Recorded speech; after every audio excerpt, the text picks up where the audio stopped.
E convido Daniel Caetano, presidente da Associação Brasileira de Cineastas, a se pronunciar.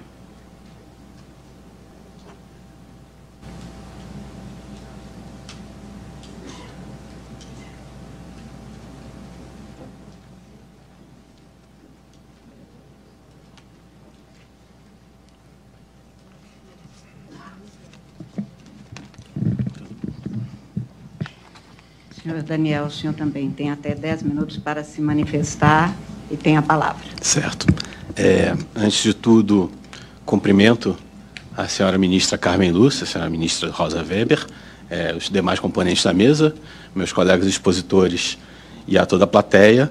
Agradeço pela oportunidade de estar aqui dialogando sobre esse tema, que eu acho que é um tema importantíssimo, e como foi comentado quando vocês apresentaram o tema, ele, na verdade, tem uma série de sutilezas que nós precisamos discutir.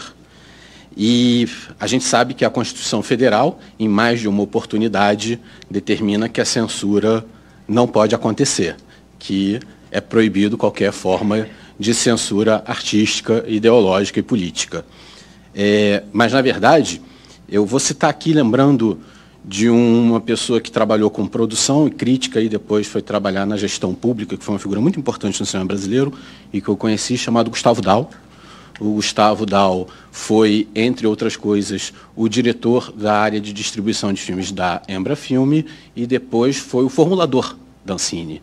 A MP 2228 tem o dedo dele muito forte. E ele tinha uma frase que eu achava incrível, que a gente lembrou, em que ele diz que o pior tipo de censura é a censura no ovo. É a censura naquilo que ainda está para nascer. Todo produto artístico, todo objeto artístico que sofrer censura no Brasil, uma vez pronto, ele tem a lei para resguardá-lo. E, apesar disso ser bastante trabalhoso, não acontecer talvez no tempo que nós gostaríamos, eu tenho a convicção, tenho a crença de que qualquer objeto artístico não poderá ser censurado porque nós temos a defesa da lei, porque nós temos essa garantia. Outro problema é quando essas produções artísticas, esses objetos, sequer podem vir a acontecer porque, estruturalmente, criou-se um mecanismo que censura determinado tipo de produção e não outro. E eu acho que é isso que se está discutindo aqui. Se é que isso aconteceu ou não, isso vai ser analisado pelos juízes, se o adiamento do referido edital se deu por questões de censura ou por razões administrativas, isso vai ser discutido, mas eu acho que ele nos permite trazer à discussão essa questão fundamental, a de que o Estado brasileiro precisa ter uma estrutura tal que não importa qual seja o governo, porque qualquer governo pode ter pessoas equivocadas querendo agradar seus superiores e tomando passos equivocados, que essa estrutura garanta a produção dos objetos artísticos, sem que haja censura prévia, sem que haja uma determinação ainda no processo de roteiro, de planejamento, antes mesmo do projeto ser rodado. E isso acontece, isso a gente tem uma tradição no Brasil, em que, de alguma maneira, toda essa produção que a gente tem, ela passa por uma tradição muito forte, a gente sabe, que é de uma série de favorecimentos que, pouco a pouco, ao longo da elaboração do nosso país, a nossa lei tenta coibir, mas que é a nossa tradição radiografada pelo Raimundo Faoro no seu livro Os Donos do Poder, que aponta o patrimonialismo como uma origem fundamental das nossas relações sociais. Esse patrimonialismo que é profundamente negativo e que atravessa os governos das mais diferentes matizes ideológicas. É importante a gente observar, portanto, quando a gente vê que a produção brasileira cresceu vertiginosamente nos últimos anos, que isso não aconteceu apenas no Brasil. Nós temos hoje um nível de produção de filmes, de séries, de todo tipo de produção audiovisual, muito mais alto do que antes, porque estruturalmente isso vem se tornando possível.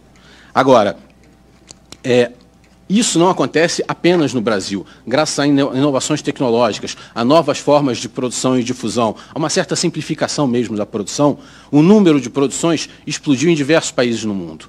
Nos Estados Unidos produz-se 800 filmes por ano, na França também. Na Argentina, nossa vizinha, que tem condições semelhantes, produzem 220 longas-metragens por ano. Não é excessivo nós pensarmos num país com 200 milhões de habitantes num número de 200 filmes por ano. Na verdade, é raquítico. indica profundamente como a nossa sociedade ainda é desigual, como ela ainda precisa se desenvolver. Eu gostaria de apontar que quando houve cota de tela para a produção no cinema, o produto nacional chegou a ocupar 30% desse mercado, quando Gustavo Dal era diretor de distribuição da Embra Filme. Quando a televisão se tornou hegemônica, essa produção independente, que é a produção mais importante do nosso cinema brasileiro, que é a produção que vai parar nos festivais, que é a produção que desde o seu início sempre aconteceu, de produtores independentes tentando fazer seus filmes projeto a projeto, essa produção ficou fora da televisão. Apesar de nós termos o artigo 221, que garante a produção independente na televisão, esse artigo nunca foi legislado. Por isso, há 30 anos, a população brasileira está distante da sua produção de cinema. Isso aconteceu com toda uma geração, o que não acontecia nos anos 70. As pessoas iam ao cinema e tinham filmes brasileiros. Na televisão não teve. Agora nós estamos entrando num novo ciclo, o ciclo do streaming. As pessoas vão ver filmes através da internet. Vão chegar no Brasil uma série de empresas mundiais, fortíssimas. E o que a gente vê na França, na Itália, na Austrália, em Portugal, é a garantia da presença da produção independente. É ótimo que a Netflix e que todas as outras corporações que vierem aqui invistam no nosso cinema e produzam os produtos que eles acham adequados. Isso é excelente, vai dar emprego.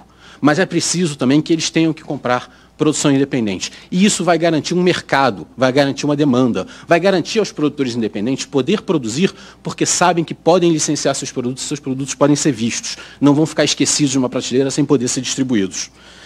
Então, de alguma forma, é importante notar que esse tipo de estrutura legal precisa ser definido. E hoje a gente realmente, de fato, foi nomeado no governo Temer o Conselho Superior de Cinema, mas ele tirou as cadeiras dos cineastas independentes. E o comitê gestor não tem nenhum produtor independente nessa recente nomeação. Eu não acho que a gente deva atacar pessoalmente. As pessoas podem ter perfeitamente a compreensão do seu papel e fazer isso de forma adequada. Mas é preciso cobrar desses agentes, que agora são públicos, que garantam uma estrutura tal que a gente não tenha um esquema patrimonialista acontecendo no audiovisual, em que as maiores corporações no mundo vão decidir quais são as empresas com condições de produzir, e essas empresas com condições de produzir, que vão ser muito grandes, vão receber os recursos públicos, enquanto os produtores independentes que vão fazer seus filmes de qualquer maneira não vão ter acesso a esses recursos. É preciso a gente garantir a democratização dos recursos, é preciso a gente garantir que haja uma diversidade nos atores, nos agentes, que vão estruturalmente dividir esses recursos, partilhar entre as classes, para garantir que as mais diferentes áreas do setor de audiovisual cresçam em conjunto. A gente não vai conseguir fazer com que o setor cresça crescendo apenas um pé dele. Vai desmontar, vai fortalecer demais um grupo e os outros vão cair. Nós precisamos fortalecer todos os laços desse setor. Dessa forma, esse setor pode gerar riqueza produzindo obras, pode fazer com que as pessoas tenham empregos e possa qualquer pessoa que nasça com uma origem simples, humilde, pobre, possa se capacitar para trabalhar nesse setor audiovisual em qualquer função, que é um setor em que as pessoas se capacitam e passam a ter bons empregos e passam a criar para que esses produtos circulem em todos os aparelhos e telas do Brasil inteiro e as pessoas tenham acesso às suas imagens e discutam de todas as mais diferentes matizes ideológicas. A gente tem, ao longo da história do cinema brasileiro, filmes os mais diferentes possíveis, que provocaram uma reflexão da sociedade sobre os seus valores. Desde 1920, com Adhemar Gonzaga, fazendo Barra Humano, até Tropa de Elite, com José Padilha, estreando seu filme e arrecadando milhões, levando milhões de pessoas ao cinema. As pessoas discutiram os valores do Brasil, porque se viram na tela. E isso só pode ser garantido quando a gente tenha a mais absoluta diversidade na produção, em que nós temos a mais forma de garantia de variedade da produção de forma estruturada, para que isso não fique restrito a algumas pequenas empresas. Aí a gente vai poder produzir para que as pessoas possam entrar nos seus aplicativos e ver a produção brasileira. E assim as pessoas vão viver graças aos aplicativos de internet, porque produzem para que seja visto lá, e não porque dependem desse aplicativo para conseguir um determinado emprego. Então, dessa forma, eu insisto, essa discussão toda vai passar pela estrutura que garante a produção dos filmes, para que a censura não aconteça lá no início, para que, de fato, a gente tenha um audiovisual brasileiro, um cinema livre e democrático. Agradeço novamente pelo convite e pela oportunidade de estar falando aqui, pela atenção da mesa, dos expositores e da plateia. Boa tarde. Eu que agradeço, muito obrigada. Não pode haver manifestação, desculpem.